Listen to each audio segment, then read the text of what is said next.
కృష్ణా జిల్లా అవనగడ్డ పర్యటన నిమిత్తం వచ్చిన ప్రముఖ ప్రవచనకర్త రాష్ట్ర ప్రభుత్వ సలహాదారు బ్రహ్మశ్రీ చాగంటి కోటేశ్వరరావు 200 మంది శిష్య బృందంతో దివిసీమ ఆధ్యాత్మిక పర్యటనకు విచ్చేశారు. ఈ సందర్భంగా మోపిదేవి పుణ్యక్షేత్రంలో అవనగడ్డ ఎమ్మెల్యే మండలి బుద్ధప్రసాద్ ఆయనకు స్వాగతం పలికారు. దేవాదాయ శాఖ ఆధ్వర్యంలో డిప్యూటీ కమిషనర్ చల్లపల్లి ఎస్టేట్ దేవాలయాల ఈవో దాసరి శ్రీరామ వరప్రసాదరావు, దేవస్థాన ప్రధాన అర్చకులు బుద్ధు పవన్ కుమార్ శర్మ, అర్చకులు అపూర్వ స్వాగతం పలికారు. చాగంటి వారు ఆలయంలో స్వామివారి నాగపుట్టల పాలుపోసి పూజలు చేశారు. మోపిదేవి సుబ్రహ్మణ్యేశ్వర స్వామివారిని దర్శించుకున్న చాగంటి ప్రత్యేక పూజలు, అభిషేకాలు జరిపించుకున్నారు. ఈ సందర్భంగా ఆయనను ఎమ్మెల్యే మండలి బుద్ధప్రసాద్ పట్టు వస్త్రాలతో ఘనంగా సత్కరించారు. డీసీ శ్రీరామ వరప్రసాదరావు సుబ్రహ్మణ్యేశ్వర స్వామి చిత్రపటం ప్రసాదం బహుకరించారు. వేద పండితులు వేదాశీర్వచనం అందించారు. ఈ కార్యక్రమంలో నియోజకవర్గ ప్రత్యేక అధికారి పెనుమూడి సాయిబాబు, నియోజకవర్గ యువ నాయకులు మండల వెంకట్రాం, తహసీల్దార్ ముప్పిరిశెట్టి హరినాథ్, సర్పంచ్ నందిగం మేరీరాణి పాల్గొన్నారు.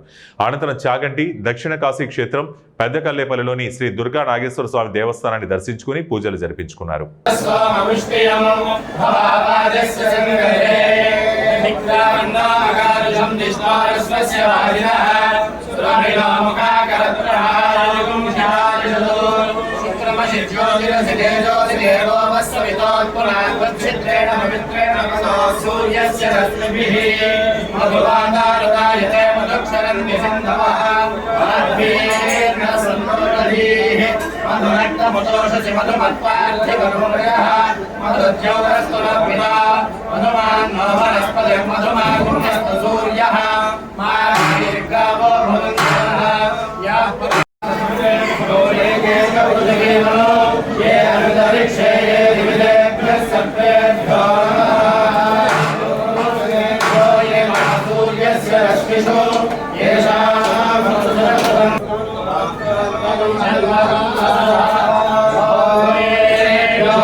Om